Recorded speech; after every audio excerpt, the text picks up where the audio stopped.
Aidan Rivers thought he was just another student trying to secure a future beyond his troubled past.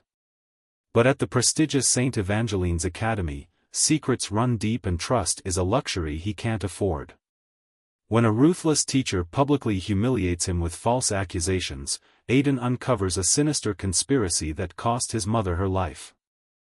As he dives deeper, Aidan discovers that the school's elite are hiding far more than academic corruption. They're running a network of greed, power, and betrayal that stretches to the highest levels of the academy. With only a few loyal friends and a flash drive full of damning evidence, Aidan is thrust into a deadly game where the stakes are higher than he ever imagined. But exposing the truth could cost him everything. The more he uncovers, the more dangerous his enemies become, enemies who will stop at nothing to silence him. With time running out, can Aidan bring down the powerful figures who control the school, or will he be the next to disappear? Based on a true story. Before we dive into this powerful story, let us know where you're tuning in from, and if you find it compelling, don't forget to hit subscribe. Aidan Rivers stood at the front of the classroom, heart pounding, as he delivered the final words of his presentation. The room was dead silent, all eyes fixed on him. This was his last chance to prove himself, to show everyone at St. Evangeline's Academy that he was more than just a charity case. He had worked tirelessly for weeks on this project, hoping it would solidify his place as the top candidate for the Phoenix Scholarship. He finished his last slide and turned to face the class, breath held, waiting for Ms. Veronica Blackwell's reaction. But instead of the expected polite applause or constructive criticism, Ms. Blackwell's thin lips curled into a smirk. She rose from her desk slowly, her heels clicking ominously on the hardwood floor as she approached the front of the class. "Well, well, well," she said, her voice dripping with condescension. "I must say, Aidan, that was impressive. Almost too impressive for someone like you." The words sent a ripple of gasps through the classroom. Aidan's stomach dropped, the color draining from his face. He tried to keep his composure, but Ms. Blackwell wasn't done. "In fact," she continued, holding up a printed document, "I happen to have found something very similar to your presentation on an academic website. Care to explain yourself?" Aidan blinked in disbelief. I don't know what you're talking about," he stammered. "I wrote this myself. I didn't copy anything." Ms. Blackwell's smile widened, her eyes glinting with satisfaction as she turned to face the class.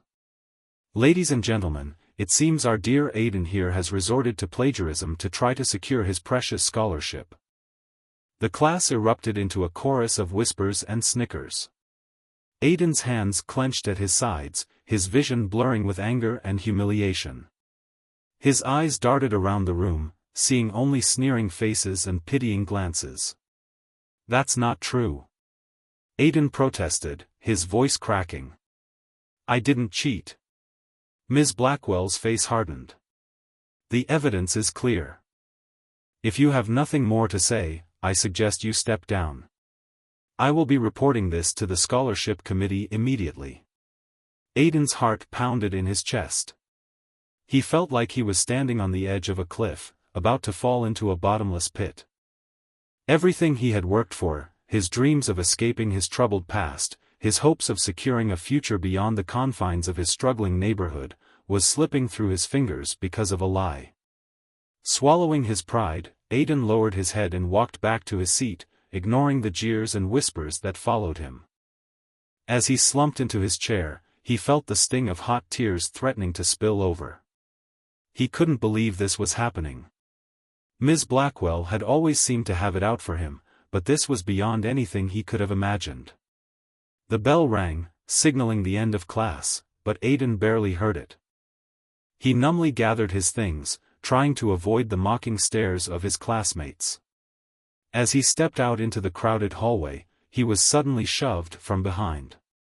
"Watch it, loser," Connor sneered, towering over Aidan.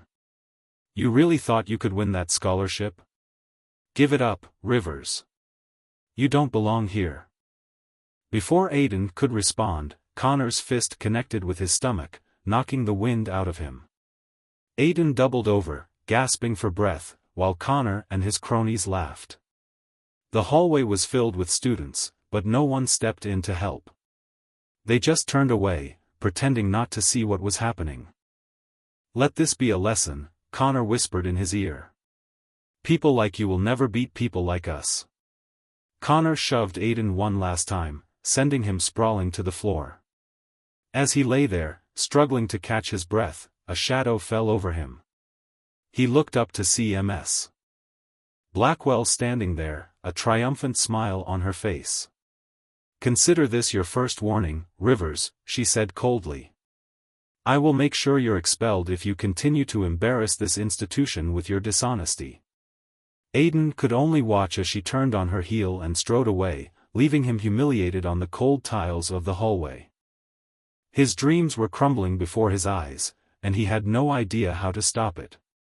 As he dragged himself to his feet, wincing from the pain in his side, Aidan noticed a small piece of folded paper tucked into his locker vent. With trembling hands, he unfolded it. "Meet me in the library at 9 p.m. if you want the truth. A friend." Aidan's heart raced. Who could it be? And what did they know that could help him? It was a slim chance, but it was better than nothing. Clutching the note tightly, Aidan made a decision. Tonight, he would find out why Ms. Blackwell was so determined to destroy him. The school clock chimed softly in the distance as Aidan made his way down the darkened corridor towards the library.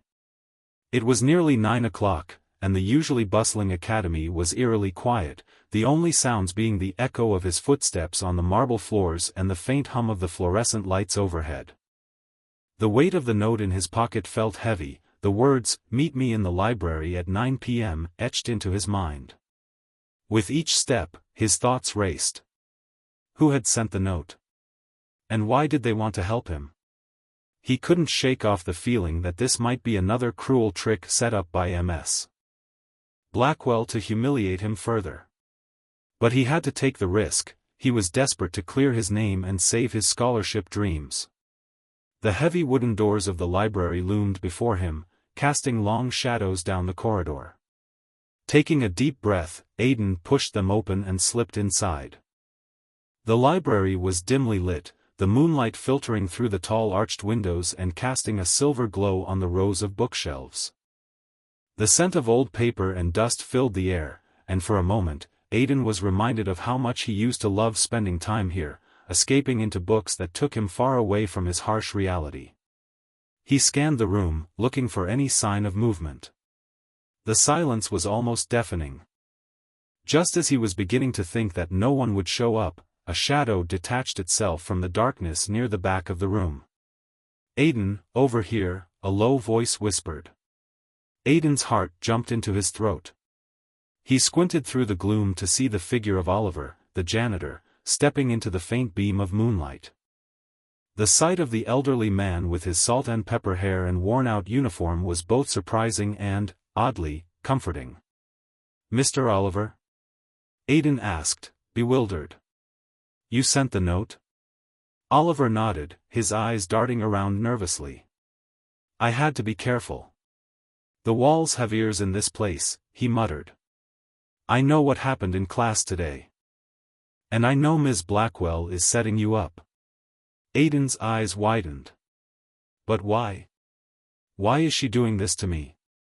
Oliver hesitated for a moment, as if weighing how much he should reveal. Finally, he sighed and motioned for Aidan to follow him deeper into the library. They moved quietly through the maze of bookshelves until they reached a small, hidden alcove at the back. Oliver pulled out an old leather-bound book from one of the shelves, revealing a hidden compartment behind it. From it, he drew a faded envelope filled with yellowed papers. "These," Oliver whispered, handing the envelope to Aidan, "are documents I've been collecting for years. Ms. Blackwell has done this to other students before, students who threatened her position or challenged her authority. But this time, it's personal." Aidan rifled through the papers, his eyes widening as he recognized some of the names. There were notes detailing how Ms. Blackwell had sabotaged students' grades, anonymous reports of her coercing other teachers, and even a few written complaints that had mysteriously disappeared from the school's records. But what shocked him the most was a photo at the bottom of the pile, an old, worn photograph of Ms. Blackwell standing next to a woman who looked eerily familiar. "That's my mother," Aidan whispered, his voice shaking. "Why does she have this?" Oliver nodded grimly. "Your mother used to teach here, years ago. She was one of the best, but she discovered something about Ms. Blackwell, a secret she wasn't supposed to know. Not long after, she was fired under suspicious circumstances, and, well, you know the rest." Aidan's mind reeled. He had never known much about his mother's past, just that she had died when he was young. To find out that she had a history with the very woman who was now trying to ruin his life felt like a cruel twist of fate. "But why target me?" Aidan asked, his voice barely a whisper. "Ms. Blackwell thinks you're trying to dig up the past," Oliver explained. "She's afraid you'll uncover what really happened. She'll do anything to protect herself, even if it means destroying you." Aidan's blood ran cold. The accusations, the planted evidence, the physical assault from Connor, it was all part of a calculated plan to force him out. He felt a surge of anger, but also a flicker of hope. Maybe, just maybe, he could fight back. "Why are you helping me?" Aidan asked, his suspicion creeping back in. Oliver's eyes softened. "Because I've been waiting for someone like you, someone who has the courage to stand up to her. I've been collecting evidence for years, but I'm just a janitor. No one listens to me. But you still have a chance." Aidan swallowed hard, feeling the weight of the envelope in his hands. "What am I supposed to do with this?" he asked. "You'll need more than this to take her down," Oliver said, lowering his voice. "But it's a start. Use it wisely, and don't let her see you coming. She's dangerous, Aidan. More dangerous than you can imagine." As Oliver turned to leave, he paused, looking back over his shoulder. "Be careful who you trust," he warned. "There are people here who would rather see you fail than let the truth come out." With that, Oliver slipped back into the shadows, leaving Aidan alone in the dimly lit library. Aidan clutched the envelope tightly, his mind racing with possibilities. Ms. Blackwell was hiding something big. And now, it was up to him to expose it. But as he made his way back to his dorm, he couldn't shake off Oliver's last words. "Be careful who you trust." Aidan knew that whatever he was about to uncover, it would change everything. And it was clear that he was now in more danger than ever before. The next morning, Aidan walked through the school hallways, clutching his backpack tightly. His mind was still spinning from the revelations of the previous night. As much as he wanted to believe Oliver, it was hard to process the idea that Ms. Blackwell had a personal vendetta against him because of something his mother had uncovered years ago. The weight of the envelope hidden in his backpack was both comforting and terrifying. He had evidence now, but it wasn't enough. If Ms. Blackwell had the power to manipulate grades and coerce others into silence, he needed a plan before he could expose her. For now, he had to lay low and act like nothing had changed.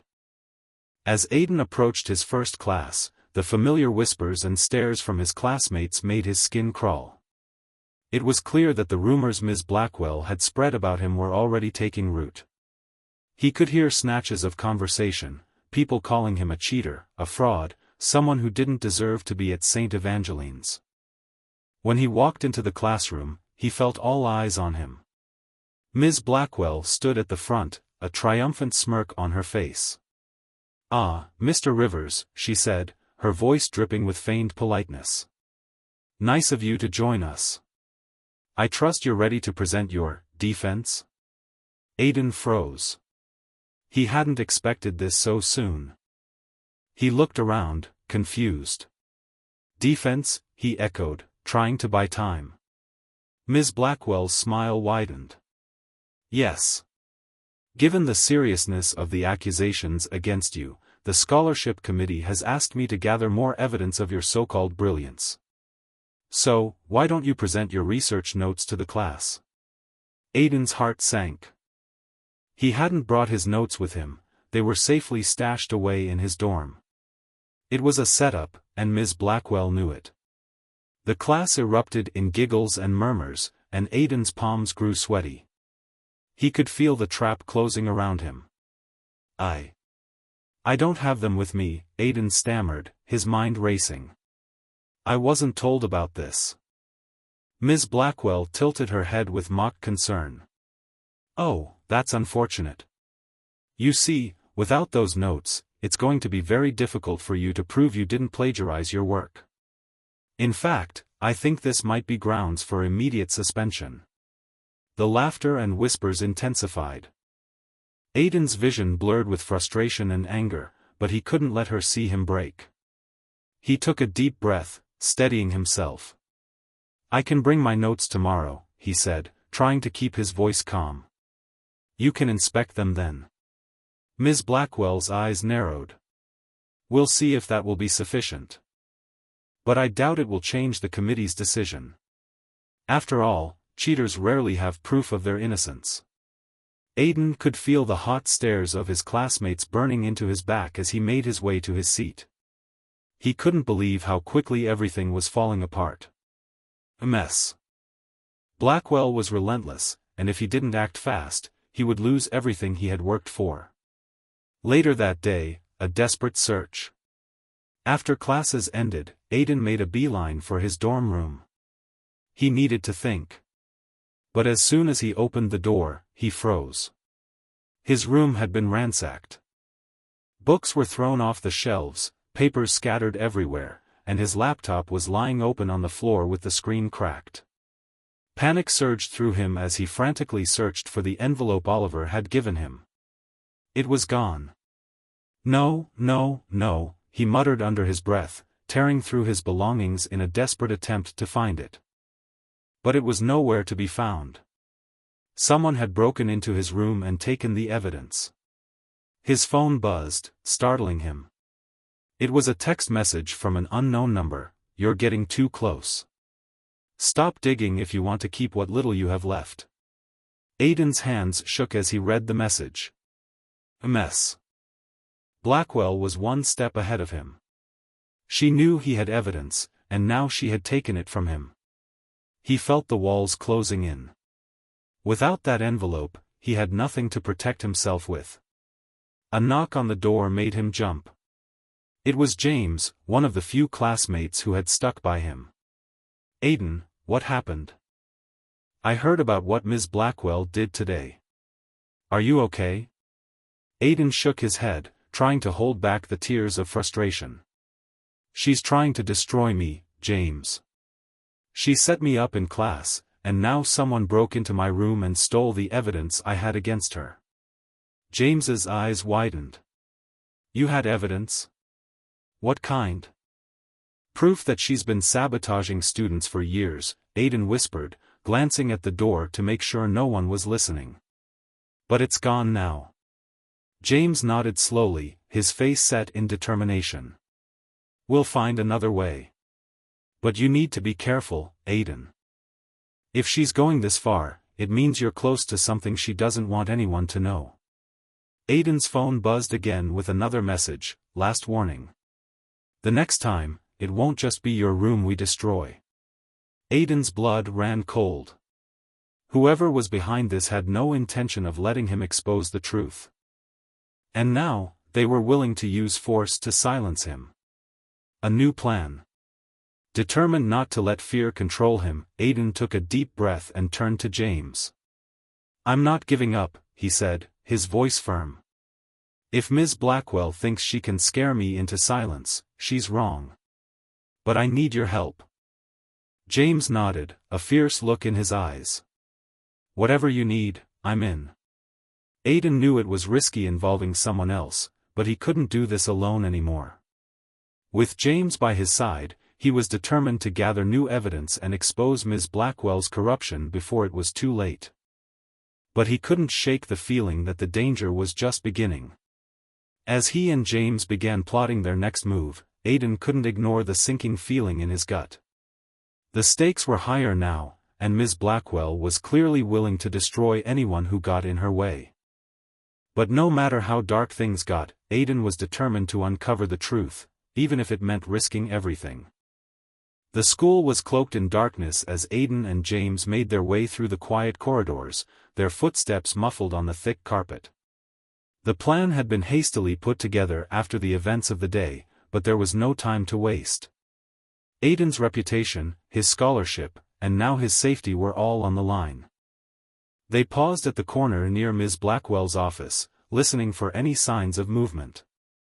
Aidan's heart was pounding so loudly in his chest that he was sure James could hear it too. This was a huge risk, but after the break-in at his dorm and the threats on his phone, he knew they were running out of options. If they could find evidence in Ms. Blackwell's office, it might be enough to expose her before she completely destroyed his future. "Are you sure about this?"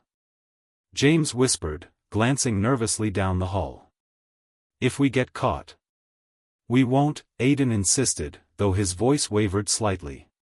"We just have to be quick. We find whatever she's hiding, take pictures, and get out." James nodded, but Aidan could see the doubt in his eyes. Still, they both knew there was no turning back now. Aidan led the way, his palms slick with sweat as they approached Ms. Blackwell's door. He reached into his backpack and pulled out a thin metal tool he had borrowed from Oliver. It wasn't much, but it was supposed to help them pick the lock. Aidan knelt in front of the door, his hands trembling slightly as he worked the lock. The seconds dragged on, each tick of the clock in the hallway sounding like a hammer in his ears. Finally, with a soft click, the lock gave way. "We're in," Aidan whispered, pushing the door open just enough for them to slip through. The room was dark, lit only by the moonlight streaming in through the window. Shadows danced across the walls, making everything seem more sinister than it already was. James kept watch by the door while Aidan began searching through the neatly organized files on Ms. Blackwell's desk. He rifled through piles of papers, trying to find anything that might prove her malicious intentions.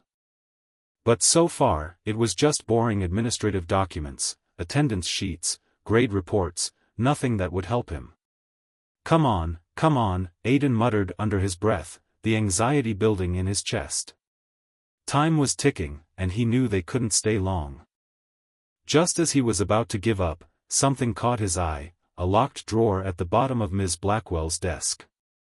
It was the only drawer with a keyhole, and it looked much newer than the rest of the old, worn-out furniture in the office. "Aidan, hurry up," James hissed from the doorway, his voice tinged with panic. "I think I heard footsteps." Ignoring the warning, Aidan pulled out the metal tool again and began working on the drawer's lock. His fingers were shaking, but the urgency of the situation kept him focused. After what felt like an eternity, there was another soft click, and the drawer slid open. Inside was a thick folder labeled with his name. Aidan's hands shook as he pulled it out and flipped it open. His eyes widened as he scanned the contents. There were documents, notes, and photographs, evidence of Ms. Blackwell's surveillance on him. It detailed every test score, every paper he had written, even the times he had stayed late at school. But that wasn't all. At the bottom of the file was a faded photograph of a young woman standing in front of the academy's gates. Aidan's breath caught in his throat. It was his mother. "What the?" Aidan whispered, barely able to process what he was seeing. The photo was accompanied by a handwritten note, terminated due to unauthorized investigation into school affairs. "Potential threat, monitor closely." "James, look at this," Aidan called out, his voice barely above a whisper. But before James could respond, they both froze as the unmistakable sound of approaching footsteps echoed down the hall. "Someone's coming." James whispered urgently, his eyes wide with fear. "We have to get out of here." Aidan quickly stuffed the folder into his backpack and slammed the drawer shut, his heart racing. They had no time to hide or plan an escape. The footsteps were getting louder, and it was clear that whoever was approaching was headed straight for the office. Out the window. Aidan whispered, rushing to the large window on the far wall. He pushed it open as quietly as he could and gestured for James to go first. James climbed through, landing softly on the grass outside. Aidan was right behind him, but just as he was halfway out, the office door burst open. Aidan Rivers. Ms. Blackwell's voice cut through the silence like a knife.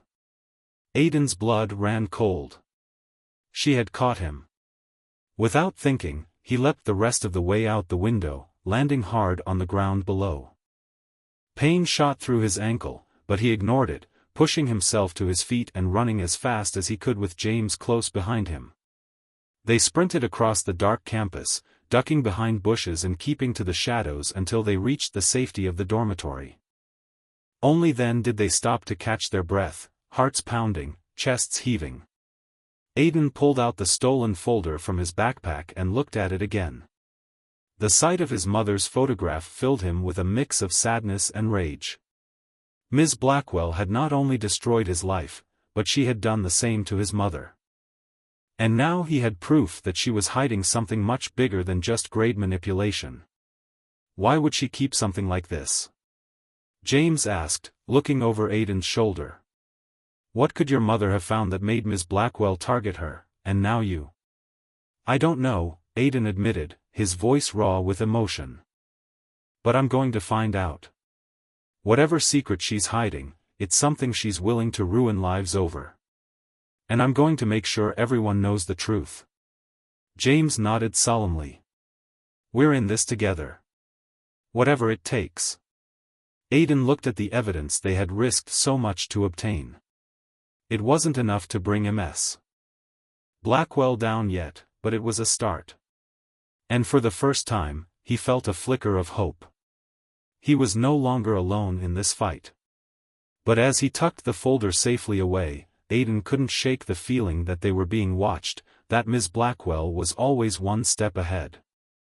He had crossed a line tonight, and he knew there would be consequences. The question was, how far would she go to protect her secrets? The sun was barely up, but Aidan had been awake for hours, replaying the events of the previous night over and over in his mind. Every time he closed his eyes, he could hear Ms. Blackwell's voice shouting his name as he escaped through the window. The stolen folder was now hidden under a loose floorboard in his dorm room, but it didn't feel safe enough. If Ms. Blackwell suspected he had taken something, she wouldn't stop until she found it. Aidan tried to focus on his morning classes, but it was impossible. The photograph of his mother haunted him, and the cryptic note about her unauthorized investigation kept him on edge. He needed answers that Oliver might have. But getting in touch with the janitor would be risky now, especially with Ms. Blackwell on high alert. As the bell rang for lunch, Aidan made his way through the crowded hallways, trying to keep a low profile. But just as he rounded a corner, he came face to face with Ms. Blackwell herself. "There you are, Rivers," she said, her voice smooth but with a cold edge that sent a chill down his spine. "I've been looking for you." Aidan's heart skipped a beat. Forcing himself to stay calm, he met her gaze. "Is there something you need, Ms. Blackwell?" he asked, trying to sound nonchalant. "Oh, there's plenty I need," she replied, her eyes narrowing. "Starting with an explanation as to why you were skulking around the school grounds late last night." Aidan's mouth went dry. How much did she know? He couldn't afford to let her see him panic. "I don't know what you're talking about," he said, trying to keep his voice steady. Ms. Blackwell's smile didn't reach her eyes. "Oh, I think you do. But if you insist on playing dumb, let me make myself perfectly clear." She leaned in closer, her voice dropping to a harsh whisper. "If you continue down this path, you're going to regret it. Consider this your last warning." Before Aidan could respond, she shoved a piece of paper into his hand and walked away, leaving him standing there, stunned. He glanced down at the paper. It was another typed note, similar to the one he had received after his dorm room was ransacked. This time, it read, "Drop out of the scholarship race, or your family will pay the price." Aiden's hands shook as he crumpled the note.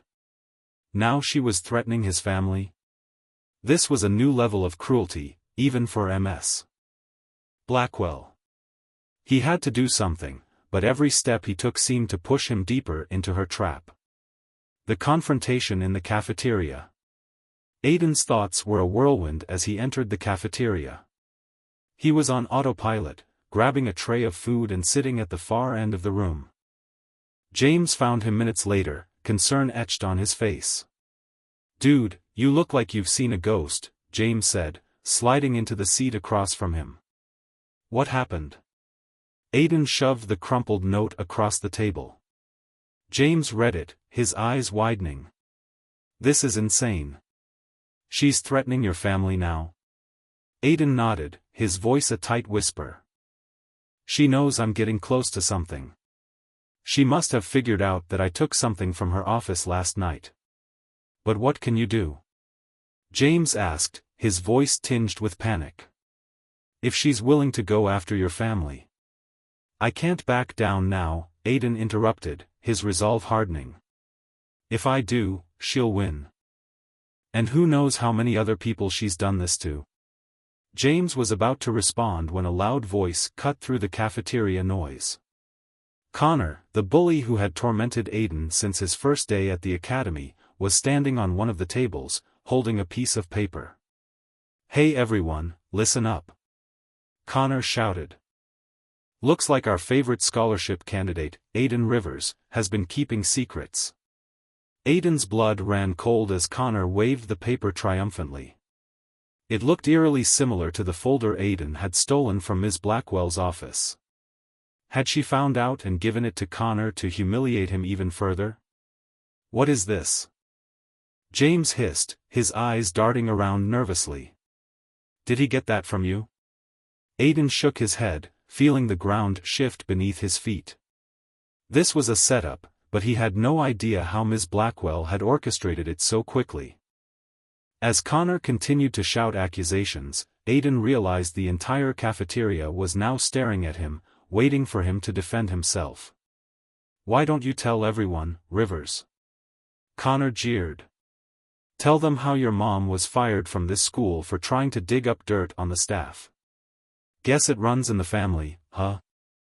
The room erupted in gasps and whispers, the noise pressing in on Aiden like a tidal wave. His mind was spinning. How had Connor gotten that information? Only he and Oliver knew about his mother's past at the academy.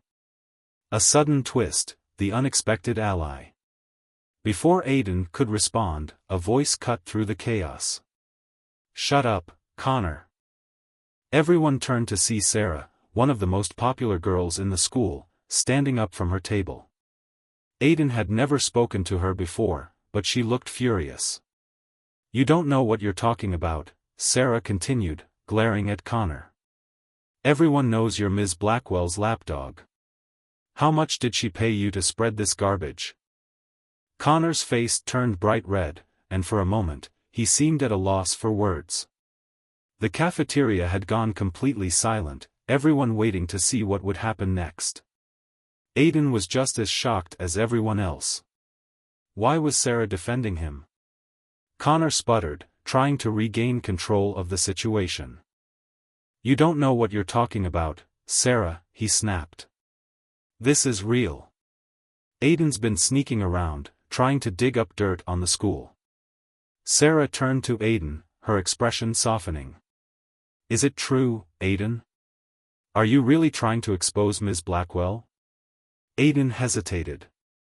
He could see the crowd waiting for his response, but he also knew that whatever he said next would have consequences. Finally, he nodded. "Yes, it's true," he said, his voice strong despite the fear gnawing at him. "She's been sabotaging students for years, and I'm not going to let her get away with it." The room erupted into chaos again, but this time, the whispers seemed to be in Aiden's favor. Sarah gave him a small nod of approval before turning and walking away, leaving Aidan and James to process what had just happened. "Why did she help me?" Aidan asked, still in shock. "No idea," James said, shaking his head. "But you've got more allies than you thought. We need to find out who else is willing to stand up against Ms. Blackwell." A new plan.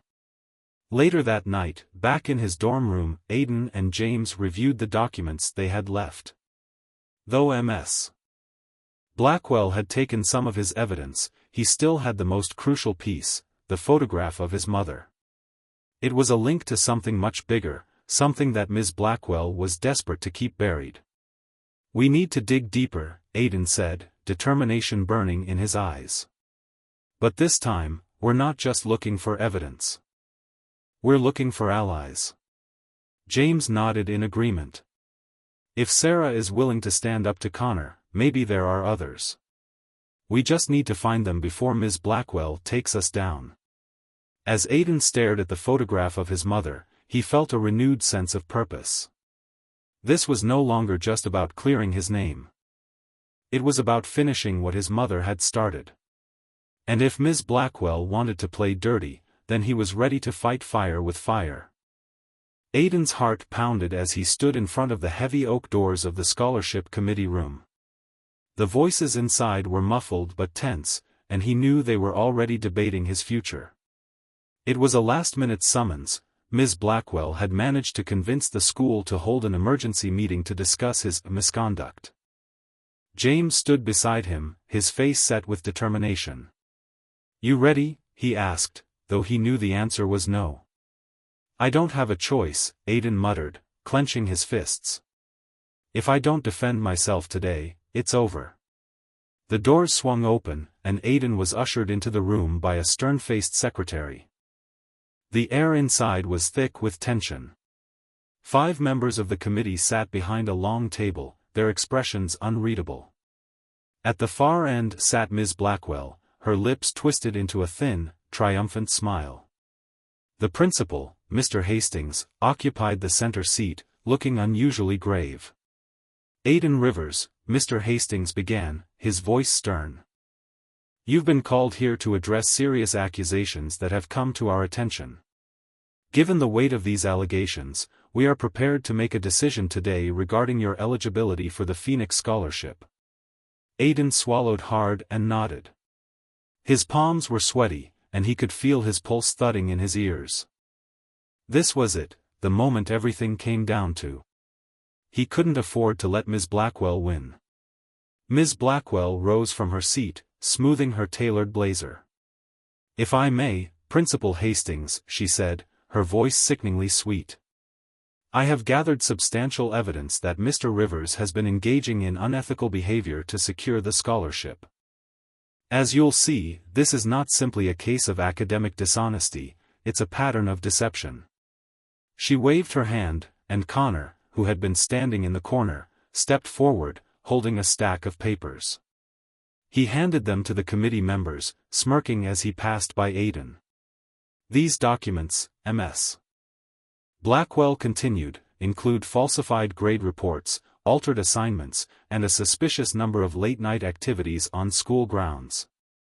Mr. Rivers has been conducting activities unbecoming of a student at our prestigious academy." Aidan's stomach dropped as he watched the committee members leaf through the fabricated documents. Ms. Blackwell had gone all out to destroy him. But he had come prepared too. Aidan's defense, fighting back. When Ms. Blackwell finished her damning presentation, Mr. Hastings turned to Aidan.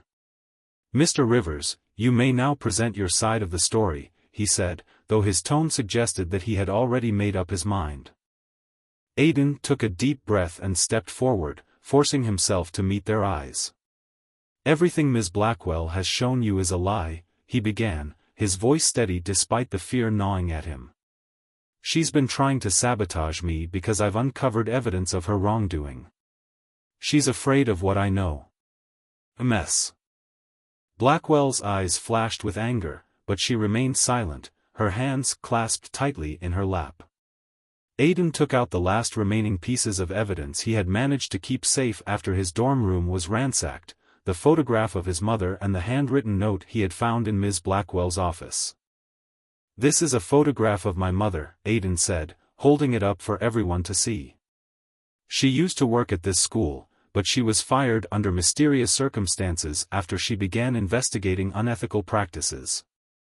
Ms. Blackwell was involved." The room went deathly silent. The committee members exchanged confused glances, and Principal Hastings leaned forward. "What does this have to do with the current accusations against you, Mr. Rivers?" he asked. "It's all connected," Aidan insisted.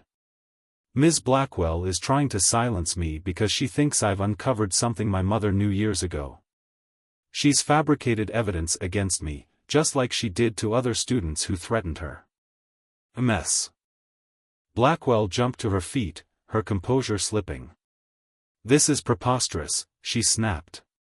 "This boy is grasping at straws to save his own skin. Are we really going to take the word of a student who's been caught red-handed?" Aidan's pulse quickened as he reached into his backpack for his final gambit, a voice recording. Oliver had secretly recorded Ms. Blackwell the previous night as she boasted to her colleagues about how easily she could manipulate the scholarship committee. With a flick of his phone, Aidan played the recording. Ms. Blackwell's voice filled the room. "This committee will believe whatever I tell them. After all, I've been in control for years. A few fabricated documents, a few well-placed accusations, and that scholarship is as good as mine for whoever I choose." Gasps filled the room. The committee members' faces paled as they listened to the incriminating evidence. Ms. Blackwell's face turned from smug confidence to fury. She lunged forward, as if to snatch the phone from Aidan's hand, but two of the committee members quickly intervened, turning the tables. "Enough!" Mr. Hastings barked, slamming his gavel on the table. "Ms. Blackwell, you have crossed a line. This recording clearly indicates that you have manipulated students and faculty for your own gain. A mess." Blackwell's face flushed with rage. "This is a setup." "He's lying," she shouted, but her protests were drowned out by the murmurs of the shocked committee members. "Mr. Rivers," Principal Hastings said, turning back to Aidan, his tone much softer now. "We will need time to review this evidence, but based on what we've heard today, it's clear there are serious concerns about Ms. Blackwell's actions." Aidan let out a breath he didn't realize he'd been holding. He had done it, he had turned the tables on Ms. Blackwell. But he knew this wasn't over. If there was one thing he had learned, it was that she wouldn't go down without a fight. A moment of hope and a new threat. As the committee members began to pack up their files, James rushed over to Aidan's side, grinning from ear to ear. "You did it, man. I can't believe it, you actually turned it around." But before Aidan could respond, his phone buzzed again. It was another anonymous message. "This isn't over. If you think you've won, you're dead wrong. You've just made an enemy out of people far more powerful than Ms. Blackwell." Aidan's stomach twisted. He glanced around the room, but everyone seemed preoccupied. Who else could be involved in this conspiracy? And how deep did it really go? As he looked at the relieved faces of the committee members, he realized that while he may have won this battle, the war was far from over. Ms. Blackwell had allies in high places, and whoever had sent that message was just the beginning. Aidan knew he had only scratched the surface of a much darker secret. And now, more than ever, he was determined to see it through, no matter the cost. The air was heavy with the scent of rain as Aidan rushed across the quad, clutching his backpack close. The events of the scholarship hearing had given him a small victory, but it came with a chilling warning: this was only the beginning. The anonymous text he received as he left the committee room was a reminder that he had more enemies than just Ms. Blackwell. As he approached his dorm, his phone buzzed again. A new message flashed on the screen: "Enjoy the celebration, Rivers. But remember, nothing comes without a price." Aidan's eyes narrowed. He glanced around, but the campus was nearly deserted, the rain keeping most students inside. Shaking off the unease that prickled at the back of his neck, he pushed through the doors to his dormitory, grateful to finally be somewhere safe. Unexpected celebration in the dorm. The moment Aiden stepped into the common room, he was greeted by cheers and applause. His classmates, led by James and a few other allies he had recently made, had organized a small celebration. They had heard about his triumph in front of the scholarship committee and wanted to show their support. "Surprise, Aiden." James grinned, clapping him on the back.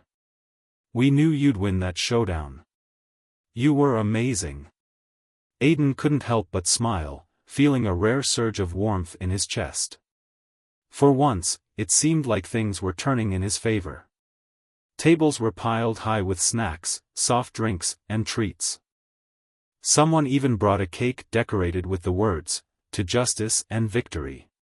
As Aiden mingled with his classmates, Sarah, who had defended him publicly in the cafeteria, handed him a small box wrapped in silver paper. "A little something from us," she said, her eyes sparkling. "You deserve it after everything you've been through." Aiden hesitated but then smiled gratefully. "Thanks, Sarah. This means a lot." He tore open the package to reveal a box of gourmet chocolates. His classmates urged him to try one, and after a moment's hesitation, he popped a piece into his mouth. The sweet, rich flavor melted on his tongue, and for a brief moment, he let himself relax, feeling a flicker of hope that maybe the worst was behind him. But as he chewed, a strange sensation hit him. The room began to spin, and a wave of nausea rolled through his stomach.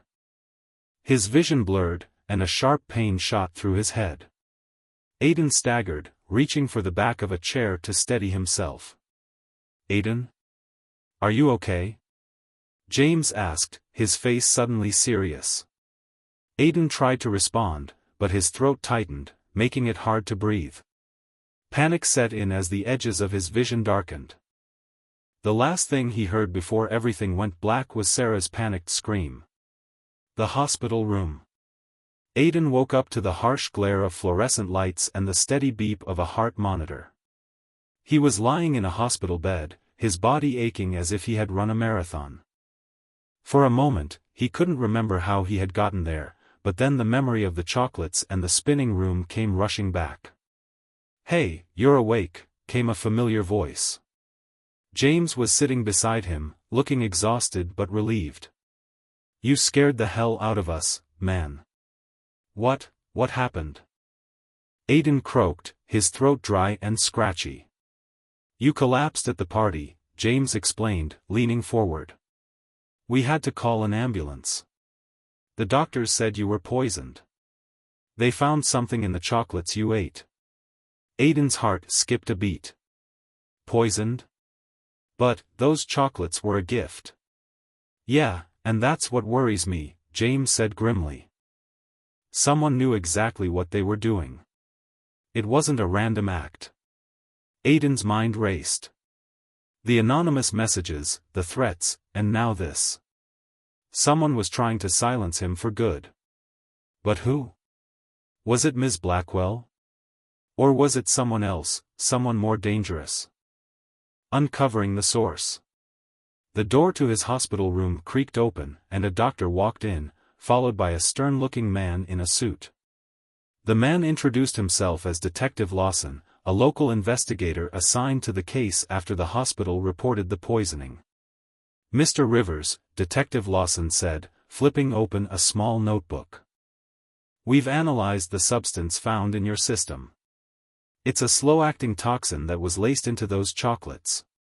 Do you have any idea who might want to harm you?" Aiden hesitated.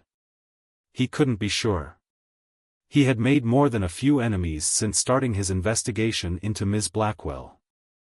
But if she was behind this, it meant she was willing to go to lethal lengths to protect her secrets. "I don't know," Aiden finally said, his voice shaky. "But I've been getting threats. Someone wants me to back off from exposing Ms. Blackwell."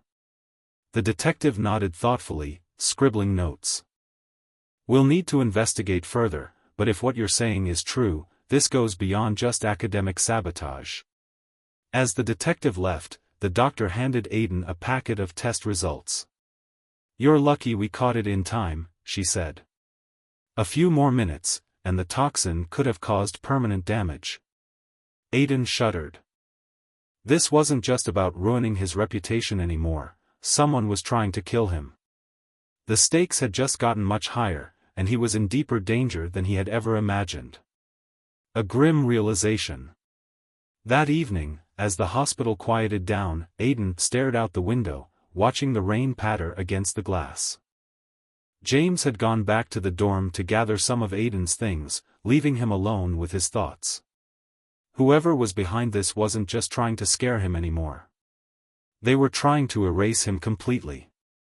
Aidan's thoughts turned to the photograph of his mother, the secrets she had been investigating, and the powerful people Ms. Blackwell had mentioned in her threats. This was bigger than just a corrupt teacher, this was a conspiracy that ran through the very foundations of St. Evangeline's Academy. His phone buzzed on the bedside table. Another anonymous message: "Consider this your final warning. The next time, you won't wake up." Aidan's hands trembled as he read the message. The room seemed to grow colder as he realized just how far his enemies were willing to go. But instead of giving in to the fear, he felt a surge of defiance. If they were willing to kill him, it meant he was close to uncovering the truth. He couldn't stop now. He wouldn't stop now. Whoever was behind this had taken his mother away from him, and they were trying to do the same to him. But Aidan was done being their victim. He had to fight back, and he had to move quickly. Because if they were willing to poison him once, they wouldn't hesitate to try again.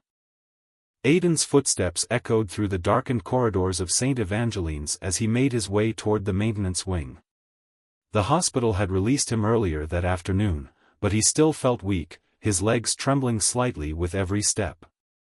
Despite James's protests, he knew he couldn't wait another day. He needed answers, and the only person who might have them was Oliver. The janitor had been his ally since the beginning, providing him with just enough information to keep him in the fight. But after the poisoning, Aidan was starting to wonder if he had been played. How had Oliver known so much about Ms. Blackwell's secrets? And why had he been willing to risk so much to help Aidan? As he reached the maintenance room door, he hesitated. The sound of metal clanging and muffled grunts came from the other side. Aidan pushed the door open to find Oliver working on an old boiler. The older man looked up, surprise flickering in his eyes. "Aidan, what are you doing here?" "You should be resting," Oliver said, wiping his hands on a rag. "I heard about what happened. Are you okay?" Aidan ignored the question, stepping forward with a determined look in his eyes. "Oliver, I need to know the truth. No more half-answers, no more secrets. Who poisoned me? And why are you really helping me?" Oliver sighed heavily, his shoulders slumping. He gestured for Aidan to sit on a battered wooden stool while he sank into a rickety chair across from him. For a moment, there was only the hum of the boiler filling the silence. "All right," Oliver said finally, his voice tinged with regret. "I suppose you've earned the truth." He took a deep breath, his eyes darkening as he began to speak. The shocking confession. "I wasn't always a janitor," Oliver started, his gaze distant as if he were looking back into another lifetime. "Years ago, I was a lawyer, a damn good one, too. I was recruited by the school board to handle some of their discreet matters." He spat the words out bitterly. Aidan leaned forward, hanging on to every word. "What happened?" "I started noticing discrepancies," Oliver continued. "Money was disappearing, scholarships were being handed out to unqualified students, and anyone who questioned it was silenced. I tried to expose it, but they turned it all back on me. Falsified documents, bribed witnesses, it was like fighting shadows. Before I knew it, I was disbarred, my career ruined." Aidan's eyes widened. "So that's why you're here, hiding in plain sight?" Oliver nodded grimly. "Yes, and that's why I'm helping you." I've been collecting evidence ever since they ruined me. But no one listens to a disgraced lawyer turned janitor. You, however, have a chance, especially after what happened to your mother. Aidan's heart clenched at the mention of his mother. What do you know about her? He asked, his voice barely a whisper. Oliver's expression softened. Your mother was one of the few teachers who cared about the students, who wanted to change things. She stumbled upon the same corruption I did, but she wasn't as careful. When she tried to bring it to light, they made sure she lost her job, and her life. Aidan's breath hitched. He had always suspected that his mother's death wasn't an accident, but hearing it confirmed was like a punch to the gut. Do you have proof? He demanded, his voice tinged with desperation. Oliver nodded slowly. I have some, but it's not enough. We need more if we're going to bring down Ms. Blackwell and the people backing her. She's just the tip of the iceberg. The plan for revenge. Aidan's mind was spinning. Everything he had feared was true, but it was even worse than he had imagined. Ms. Blackwell wasn't acting alone. There were powerful figures pulling the strings behind her, and they were willing to do anything to keep their secrets buried. Why didn't you tell me all of this sooner? Aidan asked, his voice a mix of anger and frustration. I needed to be sure you were ready, Oliver replied. If you didn't have the strength to face what's coming, you'd be destroyed, just like the others who tried. But after seeing how you handled yourself with the scholarship committee, I believe you're ready. Aidan clenched his fists, his resolve hardening. I'm not backing down now, he said, his voice steady. They tried to poison me. They're threatening my family.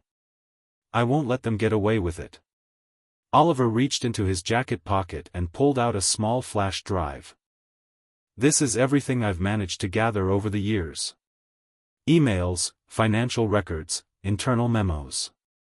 It's not enough to bring them all down, but it's a start. Aidan took the flash drive, his fingers trembling. What do I do with this? You need to find someone who can take this public, Oliver said urgently.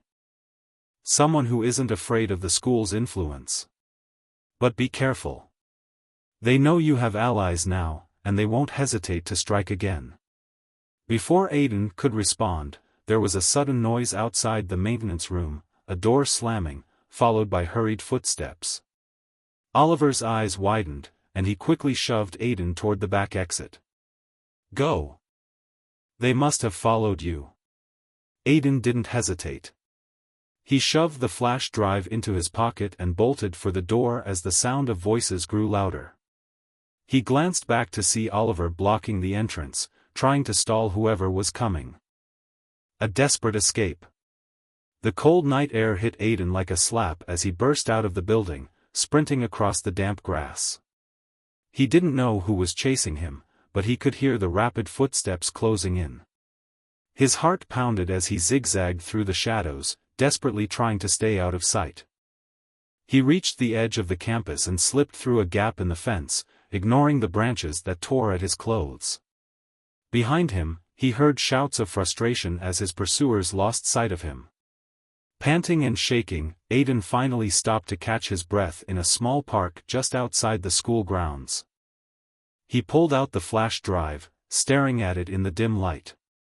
This tiny piece of plastic might be his only chance to expose the truth, but it had also painted a target on his back. His phone buzzed. Another anonymous message: "You think you're clever, don't you? But we're always watching. Your little friend won't save you next time." Aidan's grip tightened around the phone. Whoever was behind this was relentless, and they were getting closer. But now, he had the proof he needed to expose them. He just had to figure out who to trust. Taking a deep breath, Aidan made a silent vow. He would finish what his mother started, no matter the cost. And if they were willing to go this far to stop him, it only meant he was getting closer to the truth. Turning his back on the dark campus, Aidan disappeared into the night. He had a new mission now: find someone who could help him blow this conspiracy wide open before it was too late. Aidan adjusted his tie nervously, staring at his reflection in the bathroom mirror. The grand hall of St. Evangeline's Academy was filled with laughter, the sound of clinking glasses, and the soft strains of a string quartet. Tonight was the school's annual charity gala, a prestigious event attended by the school's wealthiest donors, influential alumni, and the most prominent members of the board. It was the perfect place for Aidan to make his next move. Clutching the flash drive Oliver had given him, he took a deep breath. The evidence it held was damning: emails, financial records, and a trail of corruption that reached deep into the school's administration. But he needed to be careful. If he made a mistake tonight, he would lose his only chance to expose Ms. Blackwell and her powerful allies. Stepping out of the bathroom, Aidan scanned the opulent ballroom, his eyes landing on James and Sarah standing near the refreshment table. They had insisted on coming tonight to support him, and Aidan was grateful to have them by his side. As he approached, Sarah's eyes widened. "You look tense, Aidan," she said, offering him a reassuring smile. "Remember, we're in this together." James nodded. "We've got your back. You just focus on getting the drive to someone who can actually do something with it." Aidan forced a smile, but his nerves were on edge.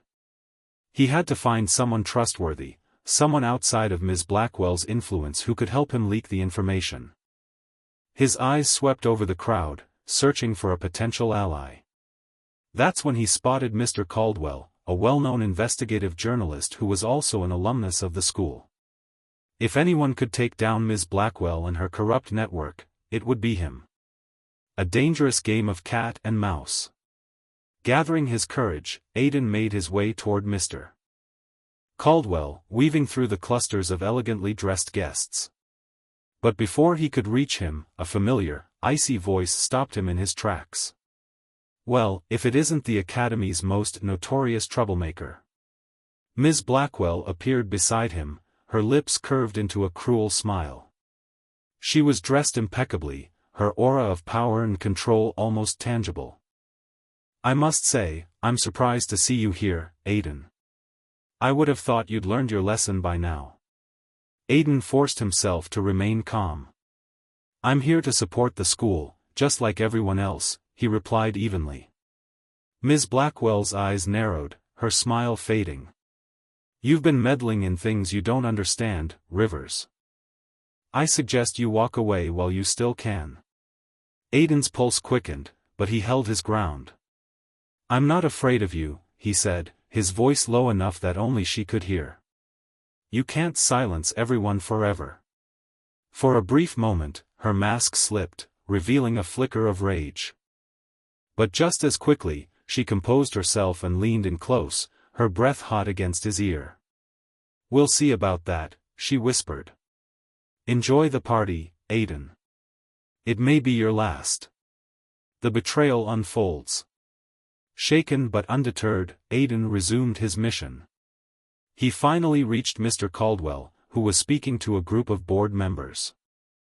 Aidan waited patiently until the conversation ended, then approached the journalist.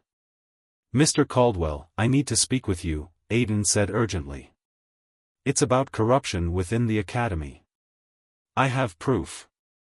Caldwell's eyes widened slightly, but before he could respond, the lights in the ballroom flickered. A hush fell over the crowd as the massive projection screen at the front of the room lit up. Aidan's heart sank as he recognized the face on the screen. It was him. A video played, showing Aidan in Ms. Blackwell's office, rifling through her files. The footage had been doctored to make it look like he was planting evidence. Gasps and whispers rippled through the crowd as Ms. Blackwell stepped forward, her expression one of feigned disappointment. "Ladies and gentlemen, I'm afraid I must address a serious matter," she announced, her voice carrying over the murmurs. "It appears that a student, Aidan Rivers, has been caught attempting to frame faculty members to cover up his own misconduct." Aidan felt the blood drain from his face. This was her counterattack. She had set him up, and now she was using the gala to destroy his credibility in front of the most influential people in the Academy. "That's not true." Aidan shouted, but his voice was drowned out by the gasps of the audience. Mr.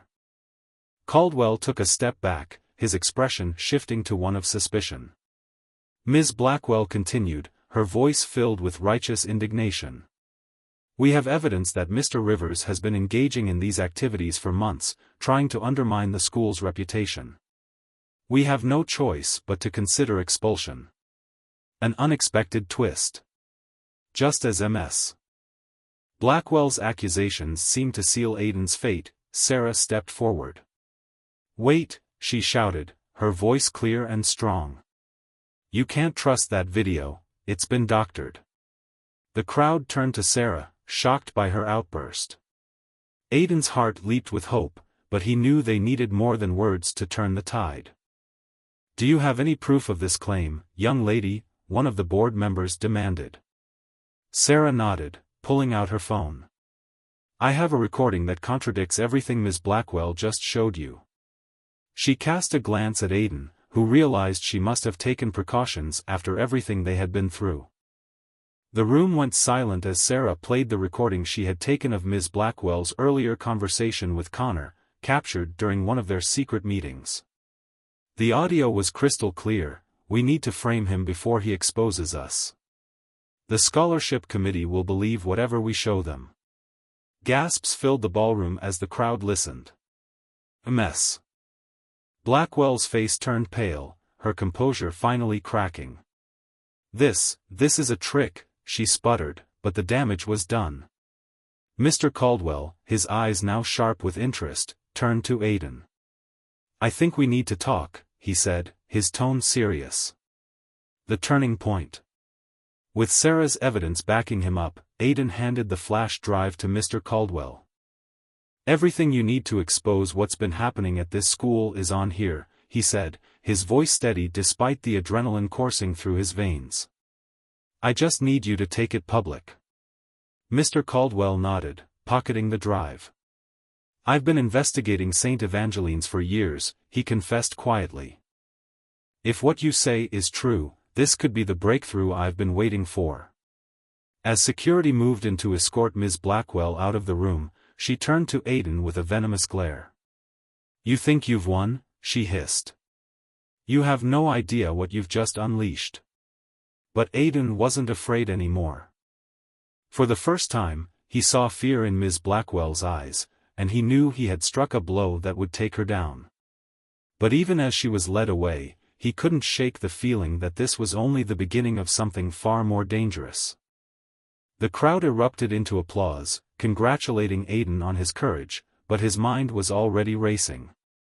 He had won this round, but the anonymous threats, the poisoned chocolates, and the shadowy figures pulling the strings behind Ms. Blackwell still loomed over him. Let's get out of here, Aidan whispered to James and Sarah. We need to lay low until this all goes public. As they slipped out of the ballroom, Aidan's phone buzzed once more. You've made a powerful enemy, Rivers.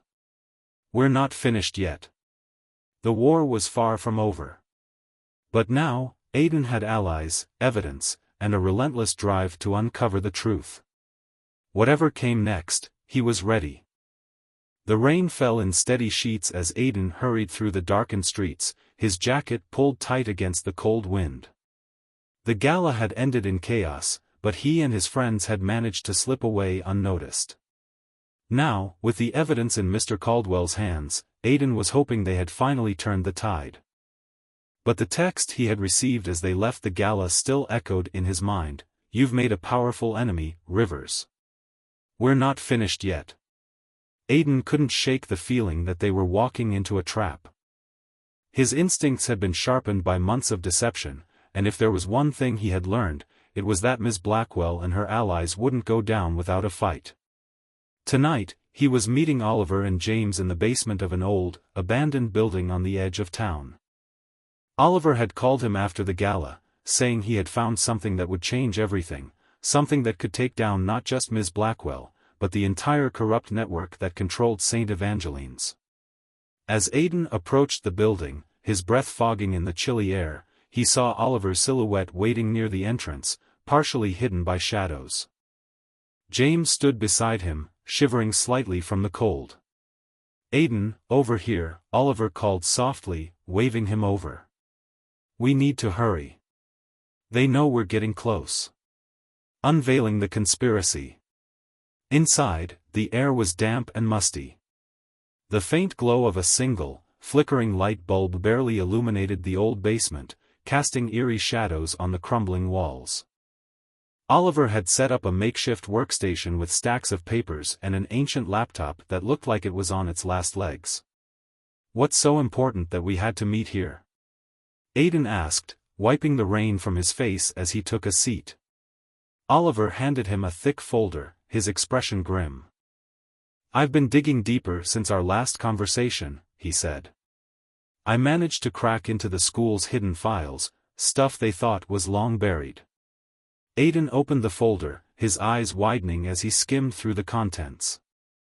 There were financial records, secret contracts, and encrypted emails between members of the school board and wealthy donors. But what shocked him the most was the revelation that Ms. Blackwell was just a pawn. The real power was held by a group of high-ranking board members, who were using the school to funnel money into offshore accounts. This is insane," Aiden muttered. "They're laundering money through the academy? And using scholarships as cover?" Oliver nodded, his jaw clenched. "The Phoenix Scholarship isn't just an award for academic excellence.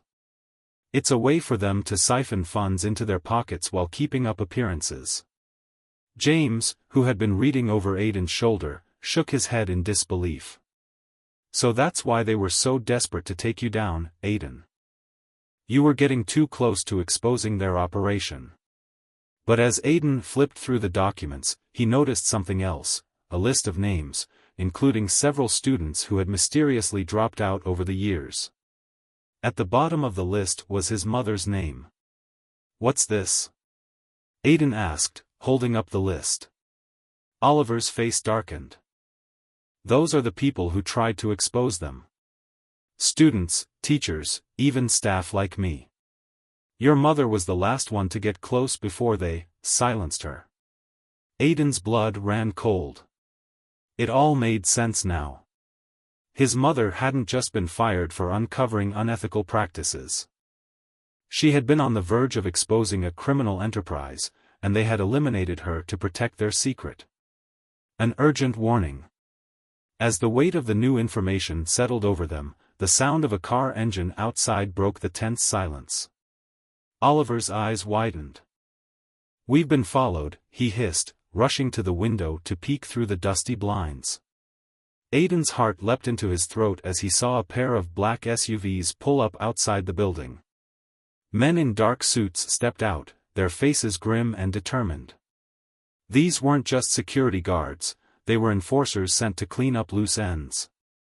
"We need to get out of here, now," James shouted, already gathering the papers into his backpack. But Oliver held up a hand, his expression calmer than it should have been given the circumstances. "There's a back exit. Go. I'll hold them off." "What?" "No, Oliver, you're coming with us," Aiden insisted, grabbing the old man's arm. Oliver shook his head, a sad smile on his lips. "This is my fight too, Aiden. I'm too old to run, but you can still expose them. Get this evidence to Caldwell. It's the only way." Before Aiden could argue, Oliver pushed him toward the back door. "Go," he urged, his voice a harsh whisper. "I'll buy you as much time as I can." Aiden hesitated for a split second, torn between staying to help and escaping with the crucial evidence. But the sound of heavy footsteps coming down the stairs made the decision for him. Grabbing James by the arm, he bolted through the back exit, sprinting into the rain-soaked alley. A desperate escape. The cold air stung Aiden's lungs as he ran, James close on his heels. The sound of gunshots echoed behind them, followed by shouts of anger. Aiden's heart clenched as he realized that Oliver was risking his life to protect them. They had to make it out, or his sacrifice would be in vain. They darted through narrow alleys, their shoes splashing in muddy puddles. The SUVs were on the move again, headlights sweeping the streets as their pursuers hunted them down. James panted heavily beside him, his breaths coming in sharp gasps. "This way!" Aidan yelled, leading James through a gap in a chain-link fence. They emerged on a side street and quickly blended into the crowd at a late-night market, doing their best to look inconspicuous. As they caught their breath in the relative safety of the bustling market, James turned to Aidan, his face pale. "We need to get this to Caldwell before they find us," he said, clutching the backpack tightly. Aidan nodded, but his thoughts were with Oliver. He couldn't shake the image of the old man standing alone, facing down their enemies. But there was no time to grieve. Oliver's sacrifice would be meaningless if they didn't succeed. Aidan pulled out his phone, quickly typing a message to Mr. Caldwell, "I have more evidence. Meet us at the old train station in 1 hour." The final revelation. As they made their way to the rendezvous point, Aidan's phone buzzed again. It was a video message from an unknown number. His hands shook as he pressed play.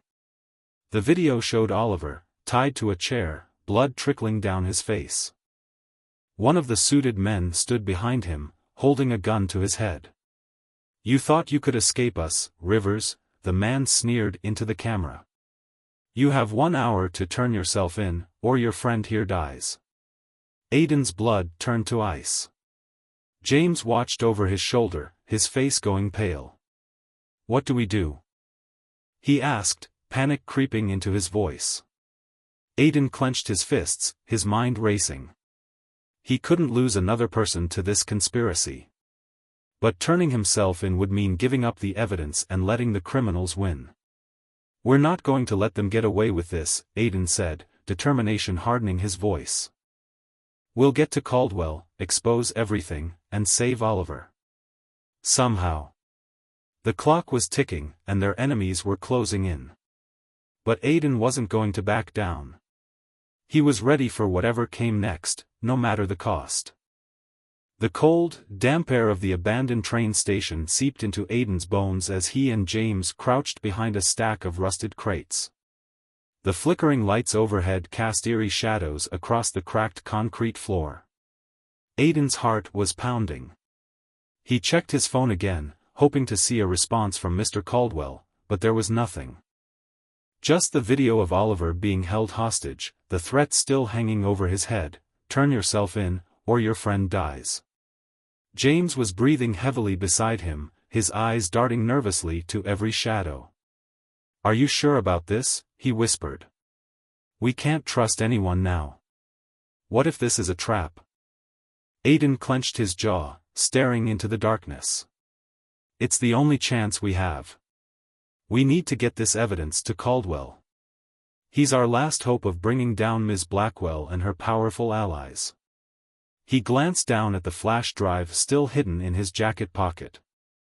It contained all the incriminating documents Oliver had risked his life to obtain.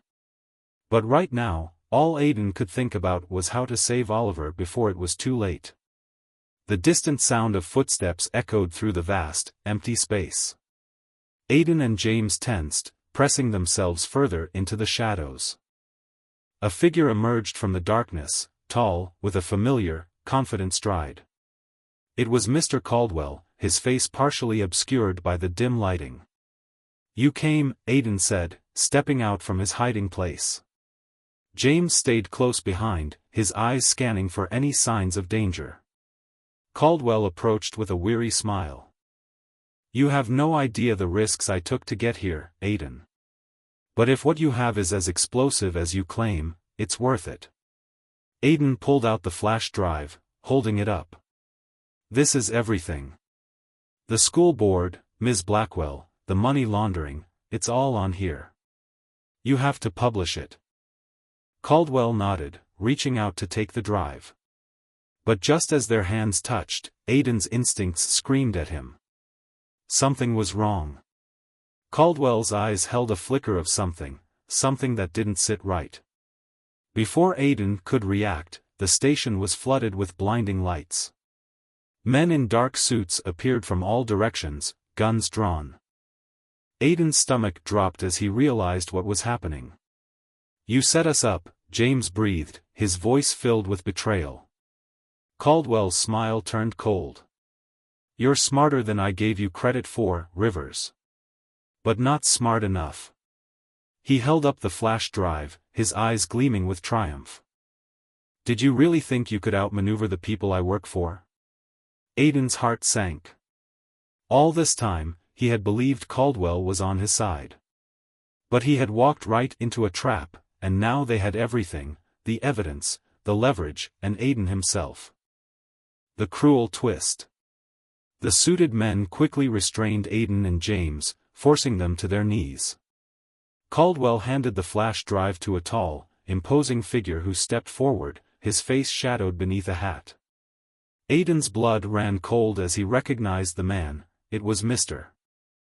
Sinclair, the head of the school board and one of the most powerful figures at St. Evangeline's.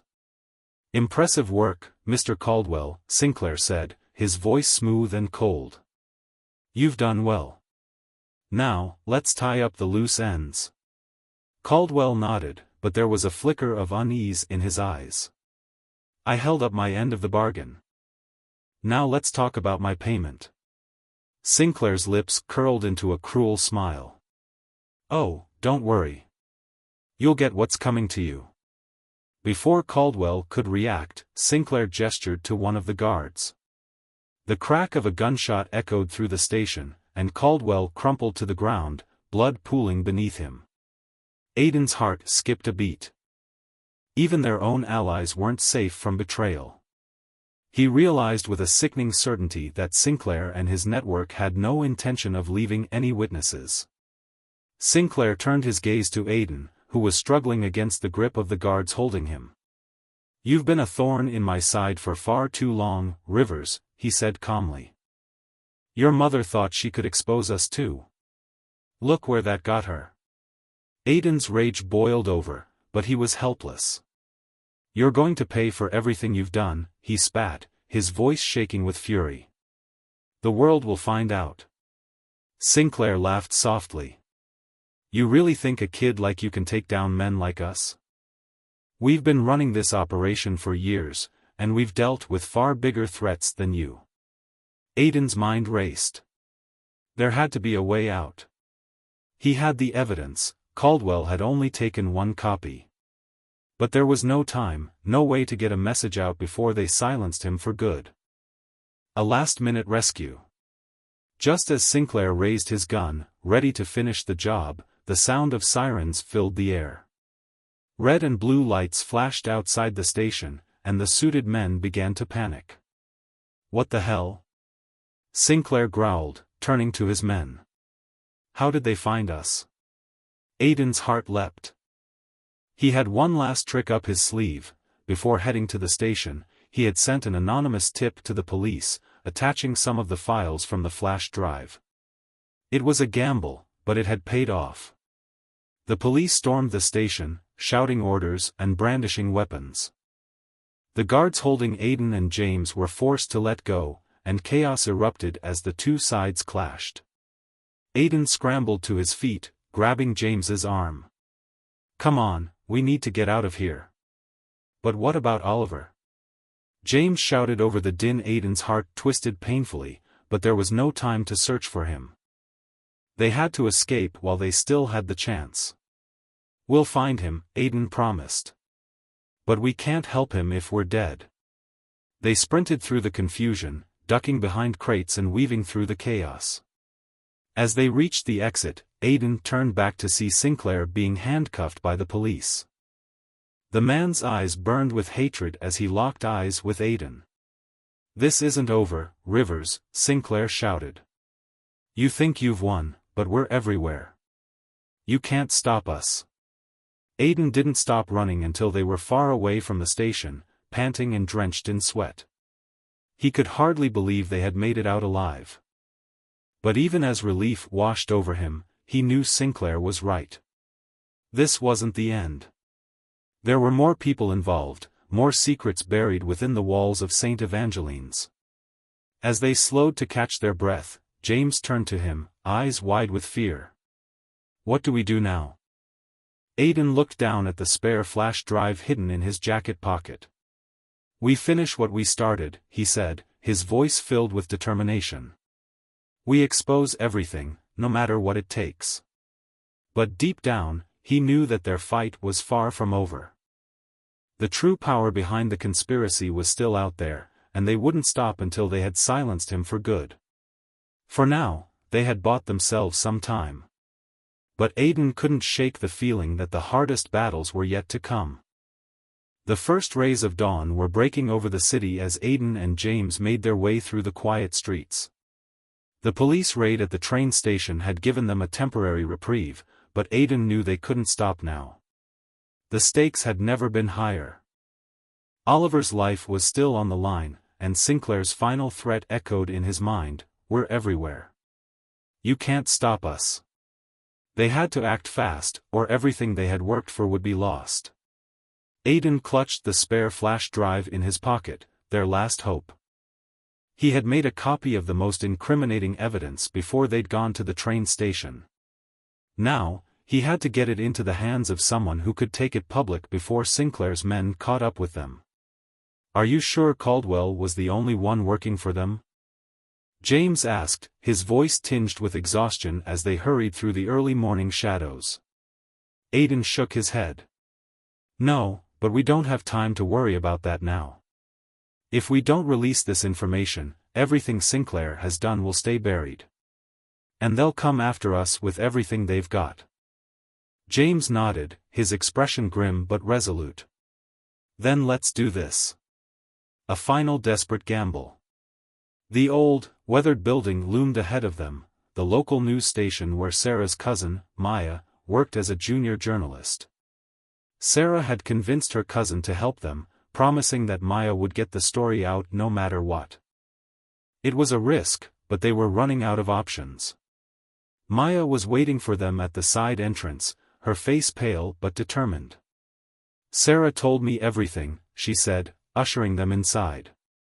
"I don't know how deep this goes, but I'll get the story out. This kind of corruption can't stay hidden." Aiden handed her the flash drive. "This has everything you need, emails, financial records, even video evidence of Sinclair's dealings. You have to broadcast it as soon as possible." Maya nodded, already moving toward her computer. "I'll start uploading it now. But it's going to take time. Are you sure you weren't followed?" Aiden hesitated, a cold knot forming in his stomach. I don't know. We were careful, but Sinclair has eyes everywhere." No sooner had the words left his mouth than the sound of tires screeching outside made them all freeze. The headlights of two black SUVs flooded through the windows, and armed men began spilling out, surrounding the building. "They found us!" James shouted, backing away from the door. Maya's fingers flew across her keyboard. "I need 5 more minutes to upload this," she yelled, her voice tight with fear. "Just hold them off." Aiden's heart raced as he and James barricaded the door with whatever they could find. "We can't let them get in," Aiden said, his voice filled with desperation. "If they stop the broadcast, everything we've done will be for nothing." The final showdown. The sound of pounding on the door sent adrenaline surging through Aiden's veins. He grabbed a metal chair, ready to defend the room with whatever he had. James stood beside him, armed with a heavy bookend, his face pale but resolute. The door burst open with a crash, and Sinclair's men charged in, guns drawn. Aiden swung the chair, knocking one of the attackers to the ground, but there were too many of them. James managed to fend off another, but was quickly overpowered and thrown to the ground.